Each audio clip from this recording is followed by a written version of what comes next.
Oi, pessoal, boa noite. Bem-vindos a mais uma live. Oi, Marcelo, seja bem-vindo. Boa noite, Ana. Boa noite a todos. Então, gente, hoje a gente vai falar sobre os ecossistemas de inovação na transição para o novo normal. E o enfoque que a gente preparou, porque assim, é um tema bastante amplo, né? E quando eu falo de ecossistema, eu falo de múltiplas instituições e de múltiplos atores. Então, o enfoque que a gente escolheu, né, já que o tema é tão abrangente, a gente vai falar sobre o papel da inovação na formação do profissional do mundo digital. E qual que é o papel que o ecossistema de inovação desempenha na formação desse novo profissional, né? E aí a gente vai começar com o Marcelo, que vai fazer a primeira explanação, depois o Marcelo passa a bola para mim, não, Marcelo? Vai lá. Isso mesmo. Vamos lá. Então, boa noite novamente a todos e a todas. Então, nós já percebemos que esse formato de evento, de reuniões, de encontros, chegou para ficar, né? Aliás, esse novo padrão também chegou para mudar a vida profissional, os estudos, as compras, os relacionamentos, enfim, muitas coisas. E nós falaremos hoje sobre as inovações na formação profissional no mundo digital. Tema que parece ser simples e fácil, mas, na verdade, não é, né? Como nós sabemos. Esse tema exige muito planejamento, muito investimento público, muito investimento privado, enfim. Mas antes de falarmos do nosso tópico, como a Campus Party está focada nos ecossistemas de inovação, eu acho que vale a pena lembrar um pouquinho o que quer dizer ecossistema. Né? Ecossistema vem do grego, o prefixo eco quer dizer oiko, e significa habitat, lugar, e sistema, que também vem do grego, e significa desempenho a partir de uma articulação, de um conjunto de peças, como um quebra-cabeças. Então, o ecossistema, na verdade, é a harmonia entre o habitat, ou lugar, e o desempenho para desenvolver esse lugar. Então, nós não podemos desvincular a construção dos ecossistemas sem o envolvimento do habitat, ou seja, do lugar e das pessoas envolvidas nesse habitat. E tudo isso tem a ver com formação, né, Ana? Exatamente. Como o nosso tema é o papel da inovação na formação profissional do mundo digital, nós vamos começar pelo momento presente. Né? Nesse momento, nós estamos em franca adaptação a esse novo modelo de trabalho, com necessidade de espaço dedicado nas nossas casas, internet universal, com qualidade e muita disciplina. E eu acabei de falar para vocês em internet universal. Nós estamos falando em inovação, né? Mas será que no Brasil nós realmente temos internet universal? Será que nos rincões do Brasil, nas áreas isoladas, nos quilombos, nas comunidades indígenas, nas periferias da cidade, como é que é a internet nesse lugar? Né? Eu não vou subestimar o nosso público, Ana, tentando responder essas perguntas, porque elas são óbvias demais. Eu vou apenas lançar uma provocação. Vocês realmente acham que o Brasil está em condições de se inserir no mundo digital e transformar os padrões da nossa sociedade sem um planejamento de longo prazo, que envolva o setor público, o setor privado, a sociedade? Será que nós estamos prontos mesmo para essa transformação?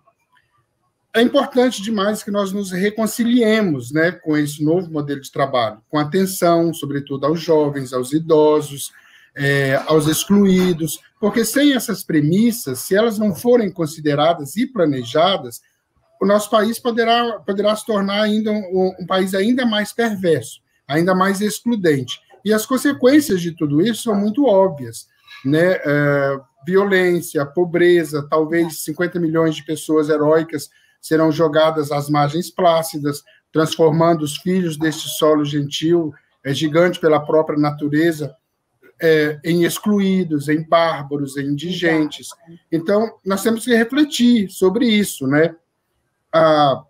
A tecnologia, ela é muito bem-vinda, ela reduz fila, ela aumenta a produtividade, ela proporciona mais tempo para as pessoas, ela melhora a saúde, ela gera riqueza, mas essa mesma tecnologia não é inclusiva. Nós veremos que se ela não for inclusiva, nós veremos que os nossos filhos não fugirão à luta, né? Não temerão nem a própria morte, e o Brasil se tornará um caos. O que você acha, Ana? Você acha que o Brasil pode se tornar um caos? Olha, eu vou dizer que eu tenho um pouquinho mais de fé aí, talvez, que você, porque é o seguinte, eu achei sua fala muito importante pelo seguinte, quando você faz aquela pergunta, né, que você disse que não vai subestimar o nosso espectador dando a resposta. Eu vejo o seguinte, essa pandemia foi uma prova de fogo para diversas instituições que a gente tem aqui no Brasil, né? E ela expôs com muita força as desigualdades que existem no Brasil. Eu tive a oportunidade, no semestre passado, de trabalhar com duas instituições de ensino aqui em Goiás, né? Eu fui professora na PUC, no Departamento de Economia, e dei aula na Rede Tego. Desculpa, não dei aula na Rede Tego, não. Eu trabalho com a Rede Tego lá na Superintendência de Capacitação e Informação Tecnológica da CEDI. E nessas duas experiências, nós tentamos, né? Nós fizemos a migração do ambiente presencial para o ambiente virtual. Foi uma adaptação que a pandemia exigiu de nós, né? E o que a gente pôde ver aí foi como a desigualdade social no Brasil expôs as fragilidades do sistema de educação, né? Porque nós tivemos alguns alunos que conseguiram se adaptar bem, nós tivemos alguns professores que se adaptaram bem, mas para outros professores e outros alunos, migrar do presencial para o virtual significou simplesmente a impossibilidade de trabalhar e estudar. Por quê? Porque a rede, né, o acesso à internet é muito desigual, alguns têm, outros não. O acesso ao hardware, que é tão necessário, que faz a interface entre você e o que está na internet, ele também é disponível para muitos. A gente teve casos de família, né? 5 filhos de 8 a 18 anos, um celular na casa. Como é que essa meninada... Então, assim, eu acho que o Brasil ele precisa se preparar muito. Existe muita coisa assim, do básico ainda, de acesso à internet, de acesso aos hardwares, um aprendizado que precisa ser construído tanto nas instituições de ensino, profissionais de educação, nos próprios alunos e nas famílias, de como usar esses softwares que fazem a interface, né, porque antes a gente tinha humano com humano. Éramos eu e os meus alunos em sala de aula, eu e os meus colegas no ambiente de trabalho. Agora eu tenho humano, máquina, humano, né? E aí, muita gente não tem acesso ao básico, né? Que é o software, a rede e ao hardware, né? Então, assim, como a gente vê essa transição, o que a gente percebe é que a pandemia acelerou demais da conta essa transição, né? Algumas instituições nem falavam de home office. Agora, quase todas já fazem aqueles questionários de satisfação com seus colaboradores para saber, na volta ao normal, quantos colaboradores vão querer continuar trabalhando pelo menos uma parte do tempo em home office, por exemplo, né? Então tem essa questão. Em relação à educação, o que a gente pode esperar para o futuro, né? A gente ouve falar muito assim das profissões que vão ser extintas. E toda vez que a gente tem uma mudança tecnológica muito grande, né, que a gente tem uma ruptura de paradigma tecnológico, isso provoca uma mudança, uma ruptura no mercado de trabalho também. Isso acontece mesmo na história da humanidade. Algumas profissões serão extintas, sim. Muitas profissões serão extintas. Todas aquelas que puderem ser substituídas por um algoritmo ou por um robô, né, físico ou virtual, essa substituição vai acontecer. E isso é muito preocupante aqui no Brasil, porque a gente precisa preparar o sistema de educação para que esse sistema consiga preparar os profissionais para o mundo do trabalho, para o trabalho do futuro, né?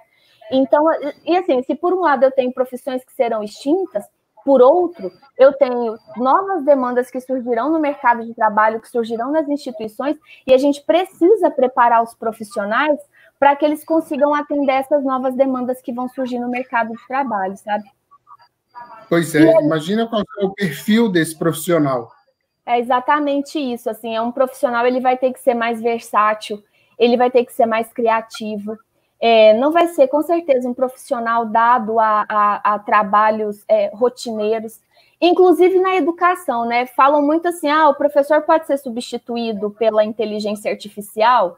Eu acho bastante difícil, né? Mas eu vejo que tem uma parte do meu trabalho como professora, aquilo que é mais básico, que eu ministro em sala de aula, que um vídeo, por exemplo, que eu posso deixar gravado, ele pode substituir uma parte do meu trabalho. Em segundo, tem uma outra parte do meu trabalho como professora, que é a transmissão do meu conhecimento tácito aquela competência que eu desenvolvi ao longo da minha trajetória profissional, e esse tipo de competência a inteligência artificial não vai conseguir transmitir para o meu aluno, serei eu. Então, eu acho que os profissionais todos terão que se reinventar. Vamos lá, deixa eu ver aqui a pergunta da Jéssica. Quais profissões vocês acham que devem se reinventar para não serem extintas? Jéssica, algumas fatalmente vão ser extintas, né? Por exemplo, se você pega motoristas, vigias, boa parte daquilo que faz um médico pode ser substituído por um algoritmo, né? E eu acho que uma coisa que a gente precisa fazer, Jéssica, é olhar para o mercado de trabalho e entender o seguinte: cada vez mais o mercado ele vai exigir que você tenha habilidades e competências para resolver problemas. Então, o profissional ele vai precisar ser cada vez mais proativo e empreendedor. Ele vai ter que ter essa capacidade, essa plasticidade de olhar para o mercado, identificar uma necessidade, buscar se capacitar para atender aquela necessidade e resolver um problema.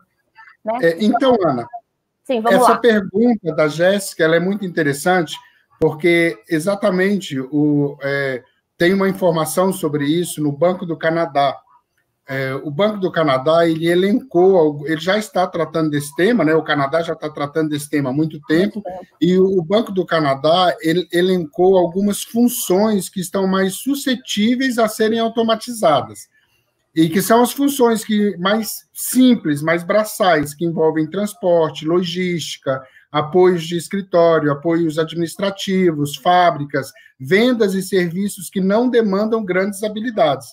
Então, imagina, isso que você falou dos motoristas, de policiais que poderão ser substituídos por drones, mas essas informações do Canadá, isso aí já significa uma imensidão de pessoas, né, que poderão não serem mais úteis para o sistema de trabalho.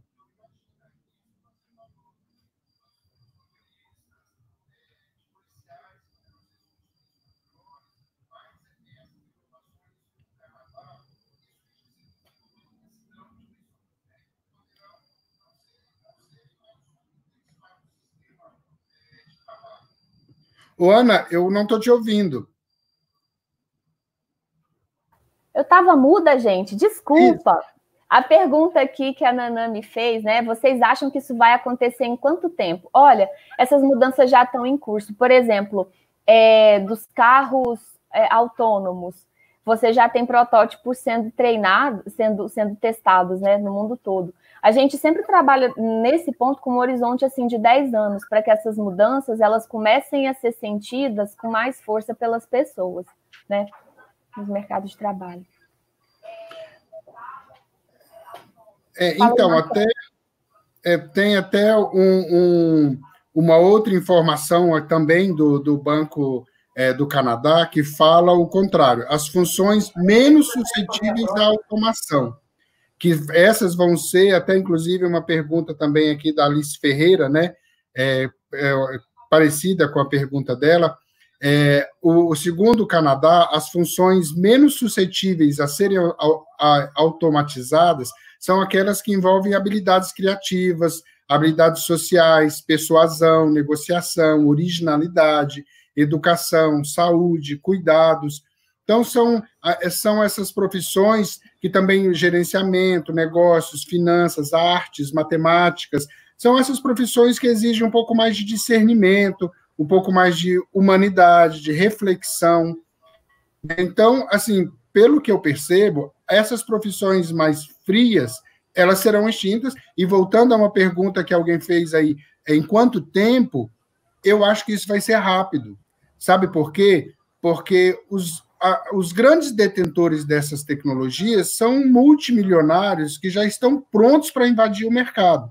A hora que esse processo começar, vai ser muito rápido. E medindo, assim, eu chutaria falar em 5, 10 anos, porque esses produtos vão chegar, os drones vão chegar, a 5G já está chegando, que é uma premissa para drones e para robôs. A hora que 5G estiver 100% implantado, eu não tenho dúvida que não vai ter mais entregador de pizza, não vai ter mais motorista de Uber, os carros serão automatizados, as encomendas serão entregues por drones. E eu acho que isso vai ser muito rápido. Assim, é preocupante, né? Assim, isso mostra que aqui no Brasil a gente precisa agir rápido, né, com as reformas que são necessárias do ensino, valorizar a educação profissional um pouco mais, né, para qualificar cada vez mais as pessoas para o mundo do trabalho. É um reboot na educação que precisa ser feito, né? A Alice fez uma pergunta agora há pouco. Olha, eu acho que o professor não vai ser substituído, né? Quem vai produzir o conteúdo, os arquivos disponíveis na internet que podem substituir os professores. Eu acho assim, por exemplo, eu vejo uma metodologia chamada sala de aula invertida. É muito interessante. Eu posso pegar a parte mais mecânica da minha aula e gravar. Isso eu vou fazer, o professor eu vou fazer. E em sala de aula eu tenho a possibilidade, os meus alunos veem um vídeo antes da aula e durante a aula eu trabalho os exercícios, eu trabalho projetos com os meus alunos. Eu acho que a inteligência artificial vai dar ao professor novas ferramentas, né? Eu acho que a gente vai passar por um período assim de muito estresse, muito aprendizado, porque vão exigir cada vez mais da gente.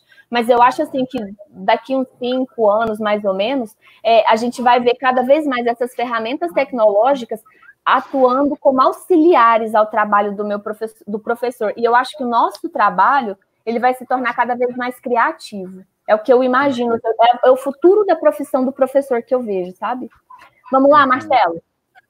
E até voltando mais um pouquinho, né, a gente estava falando, né, dessas profissões que poderão serem substituídas. Eu acho que nós temos que prestar atenção em casos de sucesso. Um caso de sucesso que eu gosto de repetir muito, que é um país que eu admiro muito, que é o Canadá, novamente. O Canadá está bem na frente. O Canadá já está focado na economia digital, no movimento 5G, para conectar as regiões isoladas. Né? Vamos lembrar que o Canadá é um país continental, com diferenças climáticas, né? Com problemas climáticos muito fortes. Então, todas esses rincões do Canadá já estão com 5G, e o país já está investindo significativamente na manufatura robotizada, já estão falando em escassez de recursos, já estão falando na qualidade, na competitividade, e já está preparando para os novos padrões profissionais. O foco do Canadá hoje é na preparação das pessoas para a gestão e a manutenção da robótica e da inteligência artificial. São novas profissões, né? Então, eu acho que nós temos que observar esses bons exemplos para que nós não fiquemos para trás, né? Porque senão nós seremos as pessoas que vão engraxar os robôs. Nós seremos as pessoas que, novamente, nós seremos montadores. E eu acho que não é por aí, né? Certo, eu concordo com você. Essa pergunta é boa, viu? A questão é a seguinte... Pode falar, Marcelo. E é importante a gente também pensar nessa transformação dos padrões profissionais, porque, como eu já disse, isso poderá impactar milhares de brasileiros. Imagina, talvez 50 milhões de brasileiros. E como essas pessoas vão viver se elas forem impactadas, se elas forem substituídas daqui a 10 anos?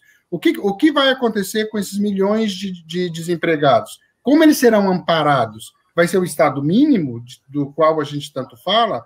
Vão ser os programas sociais? Alguém vai ter que pagar essa conta. Senão, nós teremos um caos, né?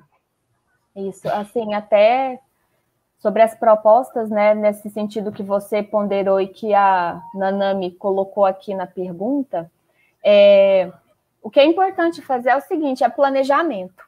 É entender que isso é um projeto de longo prazo e como é que você trata um projeto. Você faz um diagnóstico, você divide em fases, né, mapeia o que precisa ser feito, estabelece objetivos bastante rígidos, mas que sejam possíveis de cumprir, porque não adianta nada falar, eu quero que o Brasil tenha educação da Noruega em 5 anos. Isso não vai acontecer, é preciso estabelecer objetivos que sejam passíveis de serem, né, possíveis de serem cumpridos e perseguir esses objetivos. Então, uma das coisas importantes é identificar essas profissões que têm potencial de serem extintas. Segundo, identificar necessidades no mercado. E, assim, é até difícil falar profissão, né? Assim, engraçado, eu sou economista, mas eu tenho já 10 anos de carreira, 10 anos que eu trabalho, um pouquinho mais que isso, depois que eu saí da faculdade. E eu nunca fui contratada como economista, mas eu sempre usei as competências do meu curso de economia na minha atuação profissional. Então, assim, cada vez menos você vai ser cobrado como um profissional. você vai ser cobrado pelo mercado como alguém que consiga solucionar uma demanda que o mercado tem, e o mercado vai remunerar essa demanda. Então, a gente precisa mapear essas mudanças de perfil profissional que o mercado vai requerer e começar a preparar os nossos alunos para essas mudanças, né? Uma outra coisa que a gente precisa fazer aqui, eu acho, assim, em relação às instituições de ensino superior que eu vejo as pessoas cobrarem muito uma melhor relação, né? Universidade, empresa, mercado, comunidade. Eu ouço muito falar assim, é importante construir pontes. E eu diria, assim, como acadêmica que sou há 11 anos, que eu falei 10 anos de profissão, mas são 11, na verdade, 11 anos de carreira. Essa questão de construir pontes, né, entre as instituições de ensino e a comunidade, o mercado e o governo, nós não precisamos construir pontes, porque essas pontes, elas já existem e estão institucionalmente constituídas. Se a gente pega o papel das instituições de ensino superior aqui no Brasil, elas estão amparadas no tripé, né, o ensino, pesquisa e extensão. Por meio do ensino, eu capacito as pessoas, por meio da pesquisa, eu informo, né, o mercado, assim, eu disponibilizo, eu publico, eu torno públicas as pesquisas e o conhecimento que são desenvolvidos dentro das instituições de ensino, e por meio da extensão acadêmica, é um tipo de trabalho que a universidade consegue prestar serviços à sociedade. Uma outra coisa que eu vejo, assim, se eu tenho as pontes aqui de um lado, do outro lado eu tenho a vontade de cruzar essa ponte. Quando eu vejo os governos dizerem que demandam, que precisam mais da universidade, quando eu vejo empresários, né, às vezes críticas que são dirigidas à universidade, no sentido de dizer o seguinte, eu gostaria que a universidade tivesse feito um pouco mais por mim, ou eu gostaria que a universidade atendesse às necessidades do mercado de uma outra forma, eu vejo aí a vontade. Eu acho que o que a gente precisa é juntar, né, a ponte, a vontade de cruzar essa ponte, promover o encontro entre essas instituições todas. E talvez uma coisa que a gente precise fazer também agora, pensando em preparar esse profissional para o futuro, é alterar um pouco a forma de como esse tripé está instituído na universidade. Não criar novos, mas melhorar aquilo que já existe, que são ferramentas muito bem desenvolvidas para, né, para os seus para determinados propósitos. Então, Ana, eu estou vendo dois comentários aqui também muito interessantes. Um é uma pergunta do Leonan Albuquerque, querido Leonan, de Foz do Iguaçu. Será que o país está preparado para essa mudança tecnológica ou teremos um aprofundamento da crise social? Olha aí, a gente está falando disso. Aí uma outra pergunta muito parecida também do Jailton Pontes, de Brasília, né, que ele faz um comentário ali. Parabéns, diálogo muito lúcido. Importante considerar as barreiras tecnológicas das periferias, a barreira econômica dos custos tecnológicos e a barreira cognitiva. O caminho é longo, mas não é árduo. Então, que difícil falar isso. Vai depender de como o Brasil vai se comportar, né? De como o nosso governo vai planejar essa transição. Nós já passamos por revoluções, nós tivemos a primeira revolução industrial, a segunda revolução industrial, a segunda foi com o processo de produção em massa, com a chegada do telefone, da combustão, motor a combustão, transporte aéreo. Estamos no auge da terceira revolução industrial, que é ciência, tecnologia e inovação, e nós sobrevivemos. A primeira foi muito complicada, mudança agrária e rural para sistemas urbanos mecanizados, e sobrevivemos. É claro que nós temos que olhar para esse passado, nós temos que olhar o que deu errado, quais foram as dores, o que nós não conseguimos reparar, e, sobretudo, olhar os exemplos, como eu acabei de falar, os exemplos do Canadá. O que é isso? É política pública, né? Eu acho que os governos o Brasil tem que, sim ou sim, criar comissões de pequeno, médio e longo prazo para tratarem desse tema, com metas. Tem que envolver vários ministérios que dizem respeito ao tema, educação, ciência e tecnologia, previdência social, Ministério do Trabalho, a sociedade, né, o legislativo, o judiciário, tem que envolver todo mundo nesse diálogo e tem que criar uma rota, né, Ana? Senão a gente vai ter realmente, Leona, nós vamos ter um caos. Isso, e assim, eu acho que essa é uma pergunta muito legal, Leonan, para a gente fechar a nossa live, né? Será que o nosso país está preparado para a mudança tecnológica? Eu vejo assim que o Brasil está se preparando de uma forma muito desigual. porque você vê que alguns agentes têm acesso à internet, outros agentes não têm. E a gente está falando do básico aqui, do básico, que é o acesso à internet, né? Então, assim, o Brasil está fazendo essa migração junto com o resto do mundo, porque, assim, ou você migra junto com o mundo, ou você vai ser lançado à idade das trevas, você não vai conseguir acompanhar o mercado global, isso é fato. Então, assim, o Brasil está fazendo essa... Só concluir meu raciocínio. O Brasil está fazendo essa transição, mas está fazendo de forma muito desigual. Né? Já visto o quê? Que semana passada a gente teve notícia que uma comunidade aqui do estado de Goiás chegou energia lá pela primeira vez, e que quase um século de existência dessa comunidade, né? Então, assim, o Brasil precisa avançar muito, reduzir desigualdades, principalmente, e garantir equidade de acesso à internet, aos hardwares e aos softwares. E você falou uma coisa ali logo no início, Ana, muito importante. Como é que nós vamos falar de inclusão de um computador numa família que mora numa favela, que não tem energia, que não tem água tratada, que não tem saneamento, e nós estamos falando em um computador por pessoa, então tem muita coisa a ser resolvida no Brasil. Né? Eu acho que o nosso tempo está chegando ao fim, né, Ana? A gente não pode deixar de falar... Não, um minuto, eu acho. Então, a gente não pode deixar de falar de o que nós, governo de Goiás, estamos fazendo. A nossa Secretaria de Estado de Desenvolvimento está com muitos programas disruptivos, criando parques tecnológicos, fomentando programas de ensino, como as escolas do futuro, as startups, as incubadoras, as prospecções de parcerias que nós estamos fazendo. Antes até da pandemia, a gente já estava com esse foco. Parecia que Goiás estava imaginando aí o futuro, né? Exatamente. E aqui do nosso lado a gente trabalha muito mesmo com essa questão da escola do futuro, com a criação de laboratórios STEAM, laboratórios Maker, espaço de coworking, incubadoras. E a gente tem também um projeto muito legal que é a Semana Nacional de Ciência e Tecnologia, né? Um projeto desenvolvido aqui pela CEDI no âmbito da Rede Tego, com parceria, a gente está fazendo parceria com várias instituições de ensino superior aqui do estado, e é um projeto vinculado ao CNPq. Então, uma coisa muito bacana é que existe uma preocupação muito grande com o lado técnico, de melhorar mesmo a educação, sobretudo a educação profissional aqui no estado de Goiás. E olha, pessoal, queria agradecer muito a companhia de vocês, né, que fizeram essa maratona, que foi a Campus Party Digital 2020. Muito obrigada pela companhia, a gente se vê por aí. Valeu, Marcelo! Obrigado a todos. Tchau. Tchau.